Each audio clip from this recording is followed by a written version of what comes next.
Ayan, hello po. At tayo nagbabalik, ano. This time, this is for a pick a card reading ulit tayo, ha. So, ano nga ba mangyayari within the next 2 months? Ayan, within the next 2 months po, ha. This includes your August na and your September. Dito kasama na lahat, love, career, family, and health. So, ang kailangan nyo lang pong gawin is to choose, ayan, pick, sabi nga nila, no. This is ang ating first card, which is the 5-in-1 na bracelet. Ito si 5-in-1. Ayan, complete na yan. With career, yan. May love life na rin doon. Nandun kasi ang ating aventurine. We also have the amethyst for good health. Ayan, And ito naman sa kabila ay ang power combination bracelet, which is mostly para sa financial, pag-gain ng financial. Okay po. Tiger Eye, Jade, and Citrine. Yan ang power combination. So, kung kailangan yung i-pause ang ating pang-start na video nito, go ahead po, ayan, para makapili kayo sa dalawa, ha. Kung ano yung talagang bracelet na kayo tinatawag, o diba? Number 1 ba or number 2? Ayan, pumili na po kayo, ha. So, we can start now. Thank you so much po. So, mag-start tayo dito sa ating 5-in-1 bracelet, or itong card number 1. Ayan, sa pick-a-card reading po, ha, all signs na po yan. So, you don't need to worry naman kahit anong sign kayo. Basta nag-apply po sa inyo yung reading, ibig sabihin at kayo nakaresonate para sa inyo po ang reading na ito. So, ayan ha, sa lahat na may gusto ng ating 5-in-1, ayan po, napakaganda, All in na po yan. So, kompleto na. So, eto na. So, tignan na natin ang inyong forecast for the next 2 months. Mapumili ng ating first card.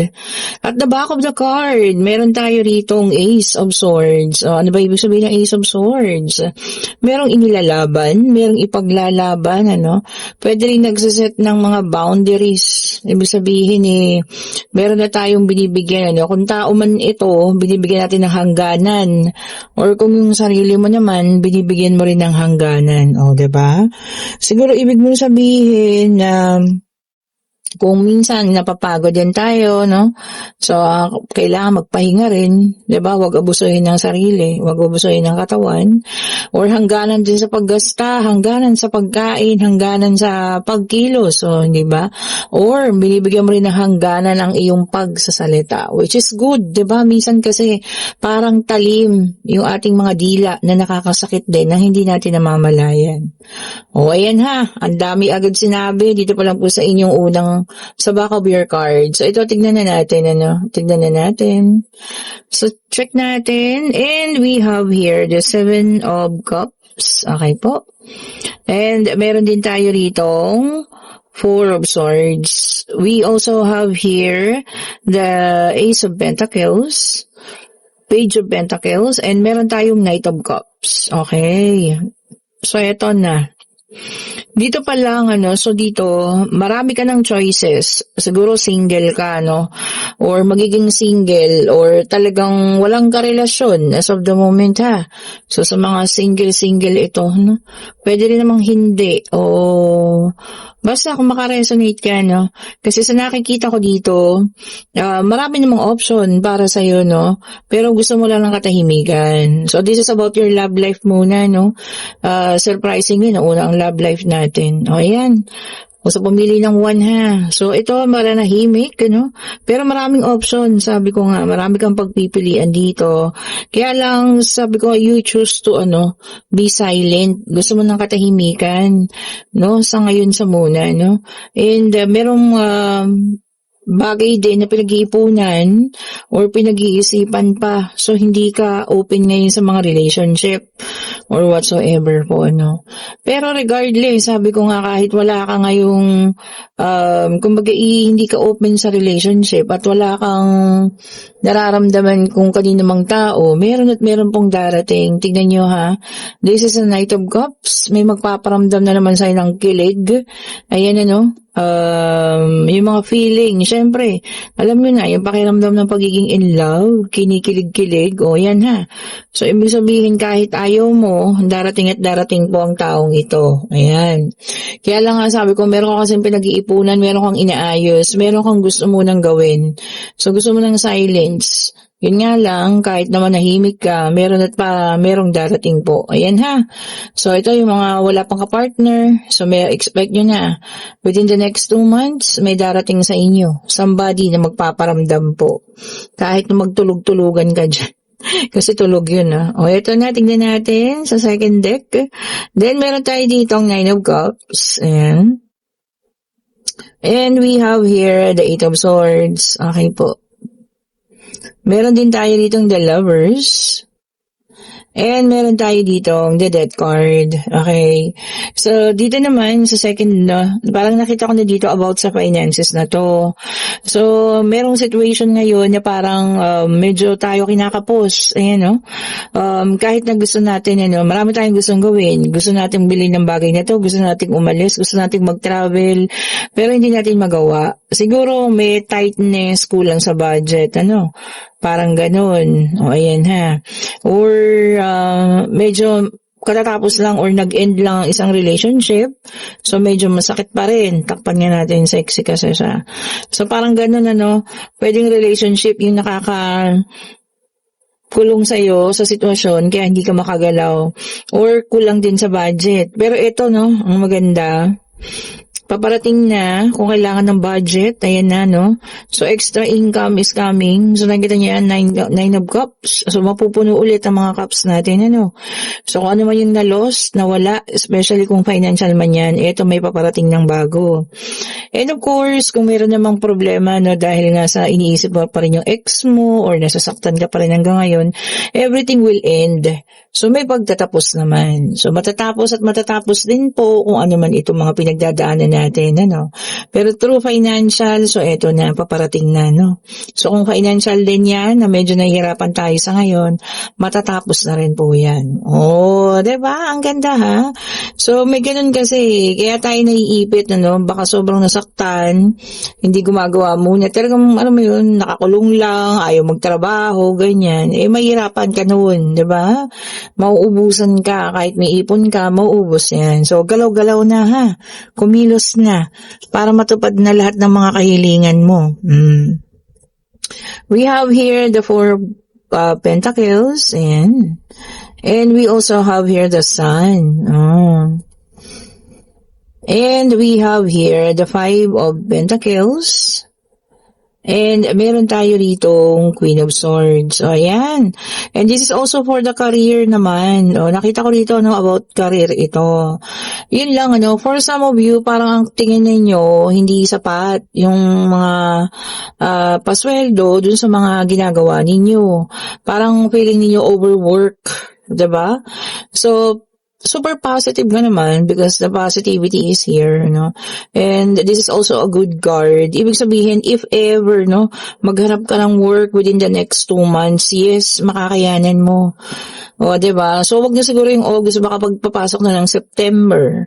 O, diba? After September 11. By this month of August, maganda mag-prepare ka na. O, diba? Ipunin na yung mga sahod. Diba? Para sa next journey mo. See? Aalis ka at talaga maghahanap ka ng ibang hanap buhay. O, mas gugustuhin mo kasi yung tama yung bayad, yung sapat, 'di ba? Para alam mo yun, ma-experience mo naman yung mas maayos na buhay ha. And magtuturo din sa ito bilang maging matapang, hindi yung matapang na palaaway, But in a sense na talagang, alam mo yun, know your worth. Sabi nga nila, talagang papahalagahan mo kung ano yung kaya mong gawin. Okay po. So, ito, about your career. So, if ever na talagang makapag-isip ka, kasi parang tingin mo, budget lang yung nakukuha mo sa sa sweldo, which is, ang trabaho naman is doble. Yun po, pag-isipan ninyong mabuti. Pero yun ang advice ng baraha. For the next 2 months, mag-ipon na. Lalo na kami nag-iisip kayo iba ng work or mag-apply ng iba. Okay po. Ayan o, kasi talagang nandoon na sa isipan niya yan eh. Para may backup na kayo, di ba? In case na matagal lang kayo ma-hire, at least meron kayong panggastos. Oh, di ba? O eto naman, pero positive yun ha. Kahit umalis ka, positive things yun. And ano nga, ayan o, talagang kailangan mo yan. Maging matapang na sa ngayon. Know your work, sabi nga no. Ito na para sa ating last na tawag dito. Latag. O, ayan ha. Okay. So, eto naman, I think this is for your family. Okay po. So, meron kasi tayong dito ha, Nine of Swords. Ayan. Meron din tayo rito Ace of Wands. We have the King of Pentacles and we also have here the King of Swords. Ayan, medyo parang dito, sa nakikita ko rito, for some of you, parang pinagbabawalan ng mga kuya ba to or tatay, ganyan, I think on a relationship na nangyari, so this is about your family naman. So parang feeling mo nagiging protective or overprotective na sila sa'yo, which is hindi. Kasi gusto lang nila makita mo, which is kung 'di ba, kung nasaktan ka na before sa isang relationship, siyempre poprotektahan ka lang nila. Kung hindi man ito mga kapatid tiyuhin or father figure sa'yo, ayan parang pakiramdam mo over na yung pagbabantay. Siguro ito sa mga younger age to, para sa mga younger age na pumili ng ating first deck. Hindi, alam mo yung gusto rin nila makita mo yung kung paano maging mas maayos, kung pipili ka ng mas mabuting tao, higit pa dun sa taong, alam mo yun, na iniiyakan mo. Oh, 'di ba? So this is about their family for the last. Minsan kailangan din nating makinig, 'di ba?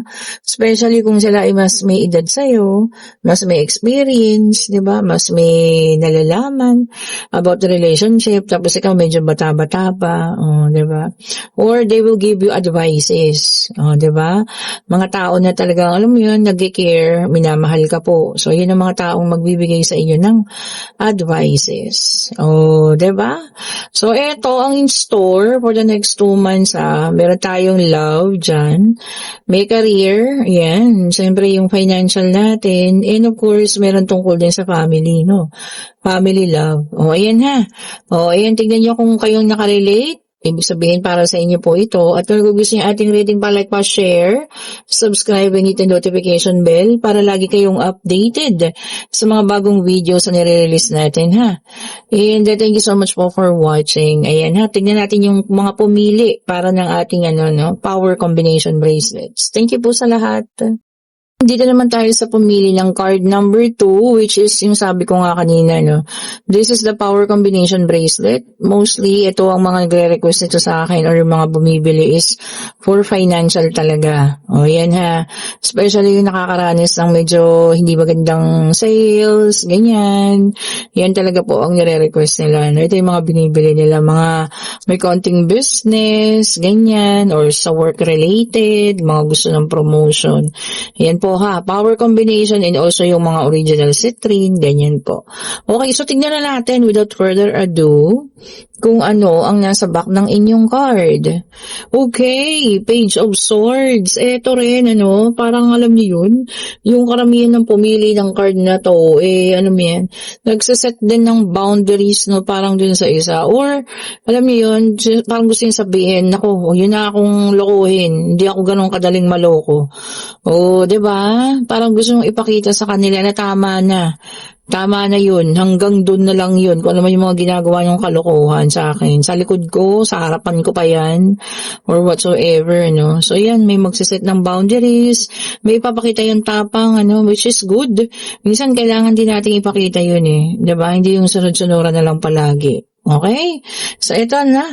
Mag-start na tayo. Tignan na natin, Kanina nag-start yun sa, love life. Ito, tignan nga natin. We have here the Ten of Swords. Ayan. We have here the Two of Wands. Okay po. We also have here the Seven of Wands. And we have here the Fool. Ayan.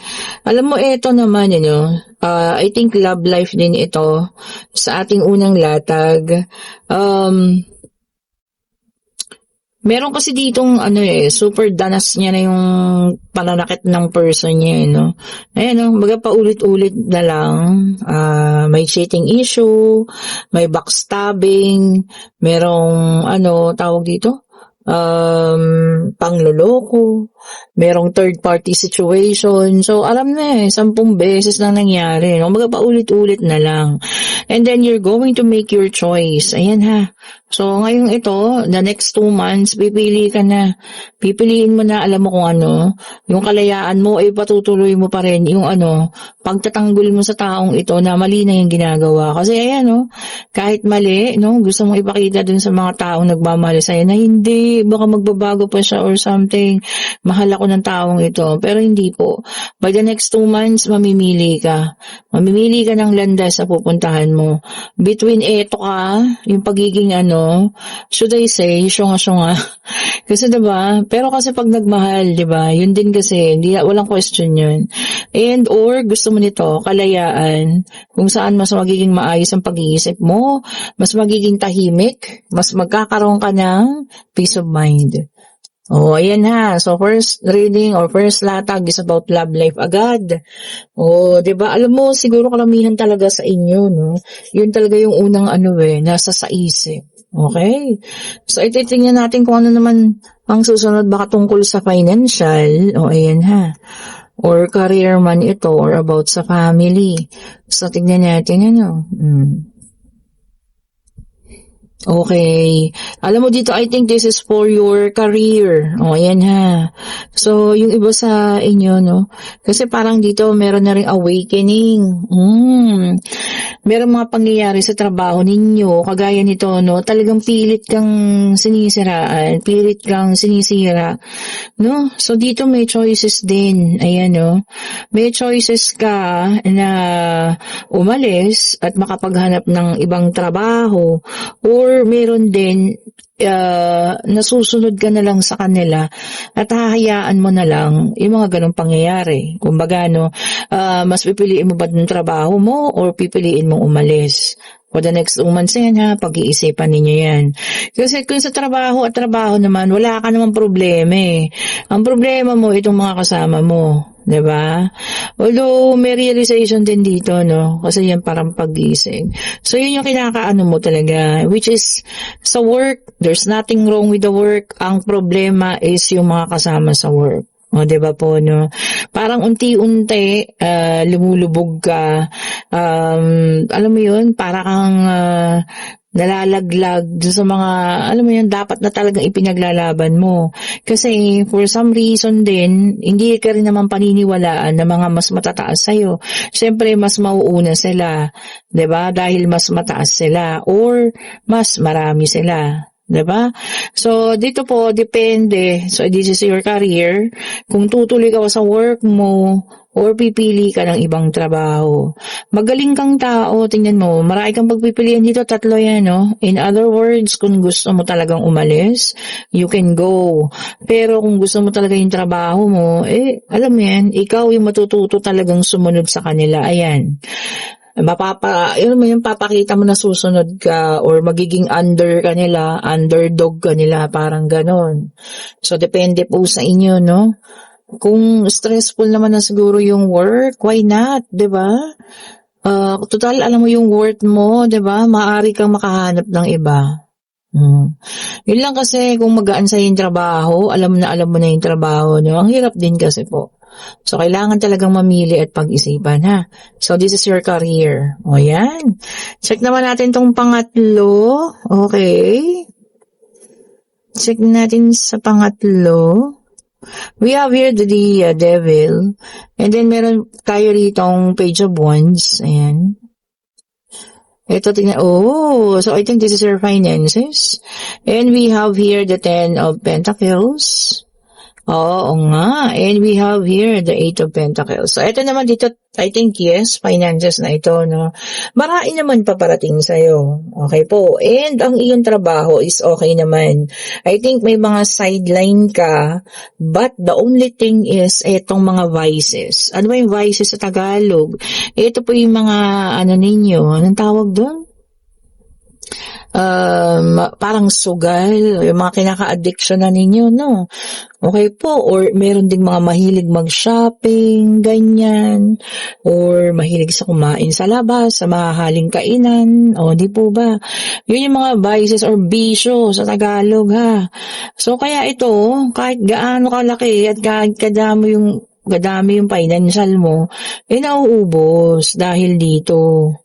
O, diba? So, minsan, ito no, kagaya nito, pagtalikod. So, minsan kailangan nating talikuran yan. Para alam mo yun, maalam mo yung worth. Para alam mo yun, mas makabili ka ng mas tamang bagay para dito sa mga kinikita mo, no?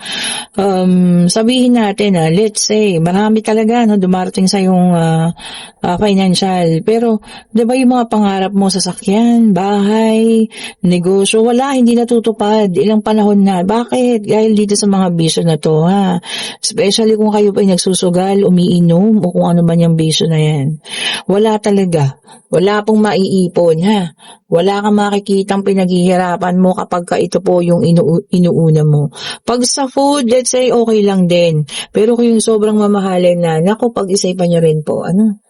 Diba? Sabi na, hindi, for experience lang naman. For experience, tapos every week nandun ka na kumakain. O, diba? Which is wrong din. So, kailangan pa rin yung mag-ipon, ha? And then, alam mo yan, save the money para sa mga talagang bagay na gusto ninyo. Talikuran po yung mga bisyo, ha? Okay po. So, tignan natin dito sa final card. Siyempre, ano pa ba yung wala? I think it is about your family. Oh, and yes, we have the Four of Wands. We have here the Six of Wands. Ayan. We have here the Hermit. Ayan. And for the final card, we have here the Queen of Wands. So, ayan. I think this is about your family, no? So, sa family naman natin, I think wala naman nagiging problema. All of you naman is successful. Ayan ha. So, sa magkakapatid, sa mga anak mo, successful naman. There are times lang, no, na parang nagkakaroon tayo ng katahimikan. Siguro katahimikan because maraming ginagawa. Busy ang bawat isa. Pero may mga celebration din naman, ayan ha, na nagkakasama-sama kayong family. So, alam mo yung keep it intact. So, maaari itong taong to, siya yung nagpapadikit-dikit sa inyo. If ever may mom pa kayo, mother ninyo, ganyan, ate, siya talaga yung sobrang caring, na talagang gusto niya na kayo po sama-sama pa rin. Which is tama po yun, sabi nga nila, kung mahal natin ang magulang natin, everything will follows po. Diba? Especially kung lagi natin silang binibigyan ng atensyon. Hindi lang yung material na bagay, ha? Siyempre, yung pag-aalaga. Diba po? Ganun tayo mga Pilipino, eh. Hindi tayo gaya sa ibang bansa na ang matatanda itinatapon lang. So, ito siguro reminder din, baka kahit na sobrang busy kayo at kahit gaano ka successful na kayo, as a daughter, as a son, diba? Huwag natin kalimutan ng ating mga magulang. Itong queen na to, hindi lang to symbolizes ng nanay. Pwede rin ito ang ama. Diba? Itong tatay ninyo na tahimik lang. Diba? So, huwag niyo kakalimutan pa rin mga parents, ha? So, reminder to. Although masaya naman, kaya lang minsan, diba, kakalimutan natin sila. Minsan kamustahin din natin, especially yung mga nasa abroad dyan, Huwag niyo kalimutan ng mga parents ninyo po. Kahit kamustahin lang, diba? And more success pa yung darating sa inyo if hindi niyo makakalimutan ng inyong mga magulang po. Totoo yun. Totoo po yun, Especially yung hindi niyo nakakalimutan na yung kung ano man yung nagawa nila sa inyo, binabalik ninyo. Especially pag-aaruga, pag-aalaga, diba? More success is coming sa mga anak po. Okay po, and kung nagugustuhan niyo ulit ang ating reading, pa-like, pa-share, subscribe and hit ang notification bell para lagi kayong updated sa mga bagong videos na nire-release natin, And kung gusto ulit ng private reading para sa Friday, ha, mag-chat na kayo ngayon for scheduling kasi marami na pong nagpapa-schedule. Salamat po sa mga nagpapa-early schedule, ha. As early as today, Sabado, nagpa-schedule na ulit si Madam from the US. Hello, ma'am. Thank you so much po ulit sa inyo, ha. And sabi ko nga kung gusto niyo ng mga bracelet, ayan, pumili na po kayo. Thank you so much po ulit. Have a great evening. Salamat po sa inyo. Bye-bye po.